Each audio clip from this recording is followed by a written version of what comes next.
Hello there, and welcome to the Old Gods and New Pagans podcast. I'm your host, Matt Holloway, your guide through the wild and wonderful world of pagan traditions.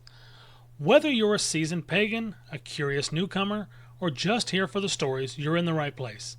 I'm all about exploring ancient wisdom, modern practices, and everything in between. I like taking pagan education and traditions and putting them into easily understandable and accessible formats. So grab a cup of tea, maybe a coffee, or a beer, get comfortable, and let's dive into today's topic.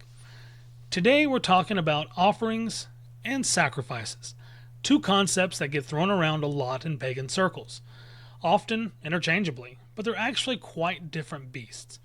We'll explore what our ancestors did, what we do now, and how to navigate this whole thing without accidentally offending a deity or possibly getting yourself on a watch list. Before we dive in, quick content warning. We're going to discuss historical animal sacrifice a little bit. Nothing graphic, but I just want you to know what you're getting into.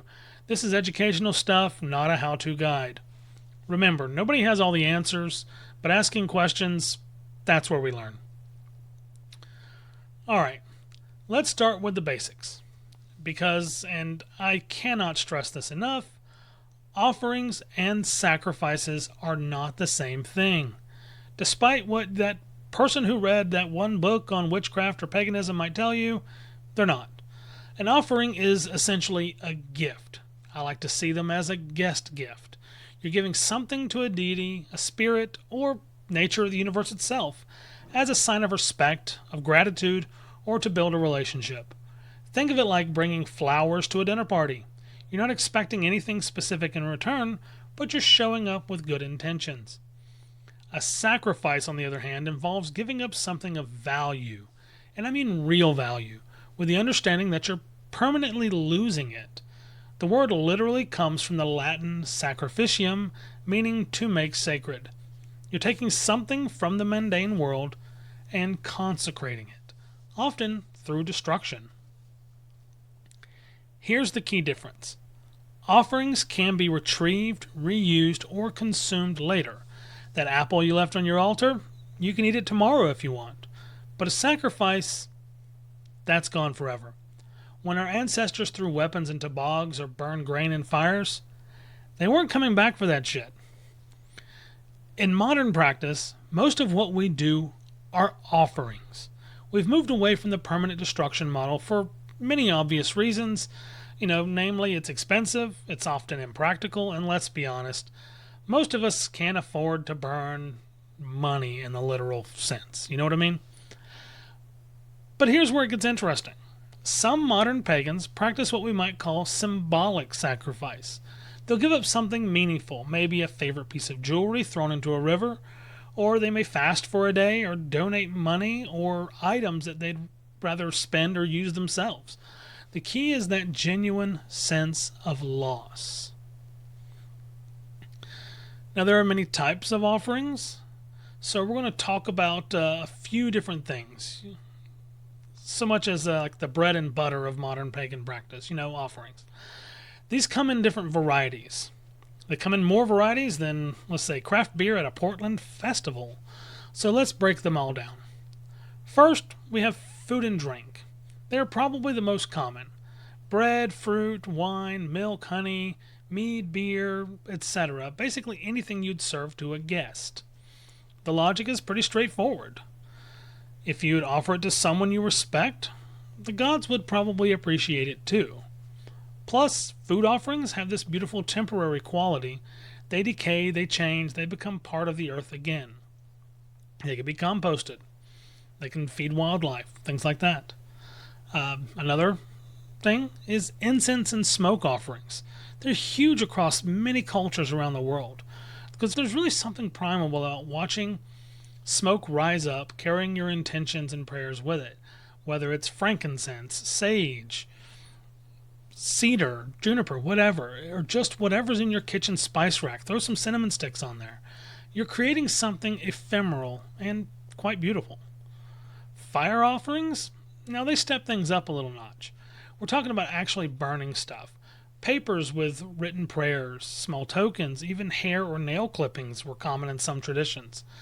There's something deeply transformative about watching fire consume your offering. Just, don't burn down your house. Your landlord probably won't accept religious practice as an excuse, if you catch my drift. Natural items are everywhere. Flowers, stones, shelves, leaves. Cool sticks. These work especially well if you're working with nature spirits or earth-based deities. The ocean doesn't care about your expensive crystals, but it might appreciate that beautiful, perfect shell you found on your morning. Creative offerings are another type. These are where things get kind of interesting and a little fun for the creative types. Art, music, poetry, dance, anything that comes from your creative soul would be a creative offering. I even know pagans who write songs for their deities, fold them up, and put them in a fire. I know others who paint portraits of the gods and different things. There's some really awesome Instagram creators out there that do that. And then some who perform just elaborate dances in the living rooms or in their yard. The gods appreciate beauty, and what's more appreciative than human creativity? And here's one that people often forget: time and energy. Sometimes the most valuable thing you can offer is your attention. Meditation, prayer, acts of service, these are offerings too. That hour you spend volunteering, that counts. Now let's get into disposal. That's where things can get a little odd. Some offerings are meant to stay put. Like on my altar, I have certain items that stay put, a bottle of mead, and a few other things up there that just, I keep them as guest gifts, and they stay there constantly. I don't move them, don't touch them. They're just on my altar for that reason. Others need to be disposed of respectfully. Food offerings shouldn't sit around and get moldy. That's gross and not very sacred, if you ask me. Most can be composted, buried, or left for animals. Just don't leave anything out there that's harmful to wildlife. Now let's talk about getting into the elephant of the room. Sacrifices. And yes, I mean the kind that involves permanent loss. Not just setting your alarm a little earlier on Sunday mornings. That's not much of a sacrifice. Historically, sacrifice was a big fucking deal. We're talking about communities coming together to slaughter valuable animals, burn precious goods, or throw weapons worth more than a year's wages into a lake or spring. This wasn't casual Sunday morning spirituality. This was serious business with serious life consequences. The historical context is really crucial here. In ancient societies, animals weren't just food, they were wealth. Cattle, sheep, goats. These were your bank account walking around on legs.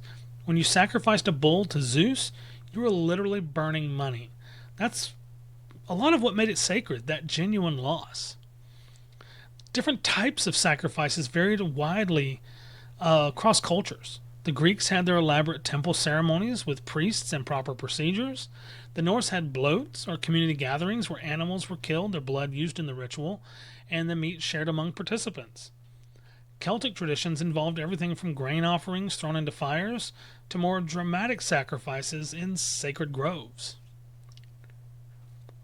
But here's what's important to understand. These weren't just random acts of violence and destruction. They were deeply ritualized, community-sanctioned events with specific purposes, ensuring good harvests, victory in battle, or divine favor during a time of crisis. Modern symbolic sacrifices, those are a little different animal entirely. Some contemporary pagans practice forms of personal sacrifice, giving up luxuries, fasting, or permanently donating something, valuable possessions, things like that. The key is that genuine sense of loss. If it doesn't hurt just a little bit, it's probably not that much of a sacrifice. Ethical considerations are huge here as well. We live in different times with different values. Most modern pagans, and most deities as well, aren't interested in animal sacrifice as much anymore. We've evolved past that, and thank God for it. But the underlying principle, the giving up something valuable to show devotion, that part is still relevant. Transforming ancient practices is what modern paganism does best. Instead of burning grain, maybe you fast for a day. Instead of throwing weapons in a lake, maybe you donate money you'd rather spend on yourself, or donate items you'd rather keep for yourself. The form changes, but the intention remains.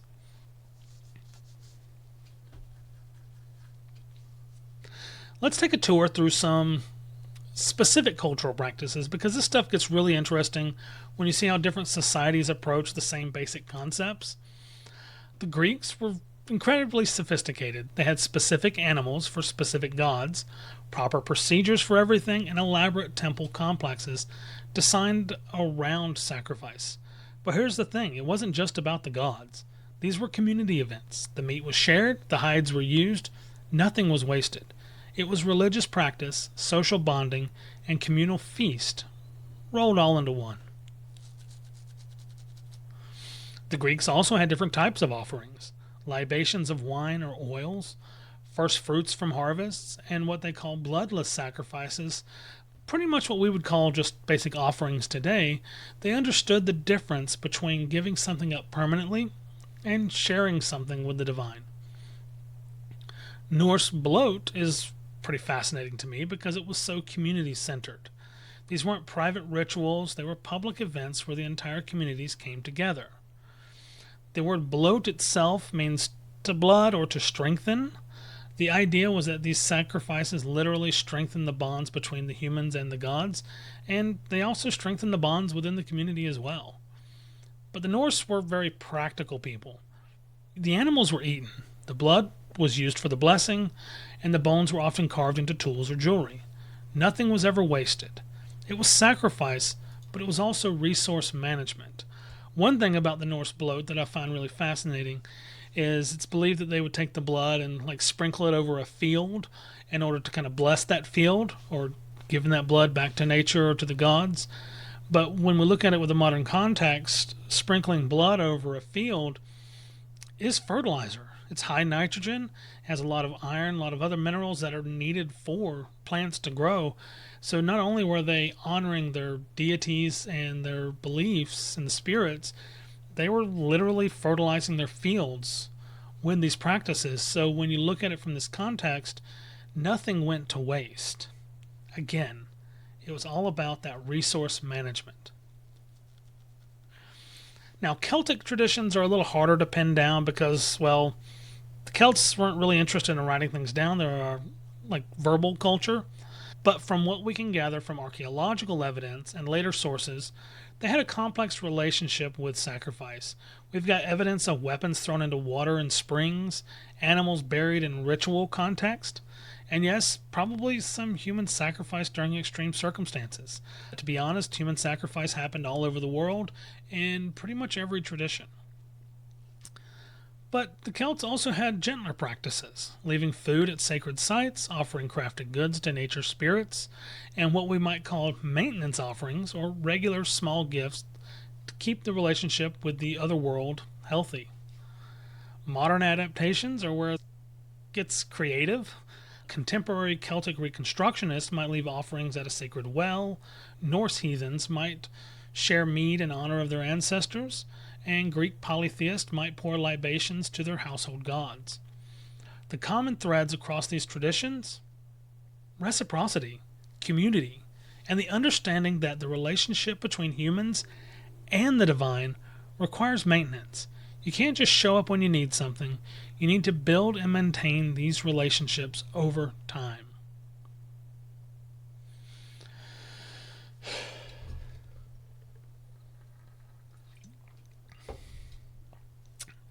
All right, so let's get practical. You're sold on the idea, but how do you actually do this stuff without breaking the bank or getting some weird looks from your neighbors? Well, environmental considerations are huge. We live in a world that's already struggling with waste and pollution. Throwing plastic trinkets into rivers isn't honoring nature spirits, it's just littering. Stick to biodegradable materials, and for the love of all that's sacred, don't leave anything harmful to wildlife. If you do, you're an asshole. Indoor versus outdoor practices? Well, most of us live in apartments, subdivisions, or just have really nosy frickin' neighbors. Indoor offerings work just fine. That windowsill altar with a cup of water, maybe some flowers, and a dish of incense, it's perfectly valid and it's okay. You don't need a sacred grove in your backyard like I do. Budget-friendly options are everywhere. The gods don't care about your credit score. Neither do I. A handful of birdseed, a cup of coffee, a can of light beer, a piece of fruit from your kitchen. These are all valid offerings, and they're valuable. The intention matters more than the price tag. Digital alternatives might sound a little weird, but hear me out. Some modern pagans create digital art as offerings, compose music, or even design elaborate virtual altars. I've seen some really awesome virtual altars out there. If you're working with deities of technology, crafting, or communication, this might be exactly what they're looking for. Some common pitfalls to avoid: don't leave food offerings out so long they become science experiments. That's gross. Don't assume expensive items equals better. It doesn't. Don't feel guilty if you can't afford elaborate offerings, and please, for everyone's sake, don't sacrifice your neighbor's cat. That's fucking murder. Not religious. Don't do it. The key is consistency over extravagance. Better to leave out a small offering regularly than to go all out once and then forget about it for 6 months and just don't do it. So you may ask, what's the takeaway here? Offerings and sacrifices are fundamentally about relationship building. Whether you're leaving apples for your household spirits, making a more significant sacrifice for a major life change, we are engaging in one of humanity's oldest practices, the recognition that we are not alone in this universe. The forms have evolved, but the heart remains the same. We give because we recognize that we've received.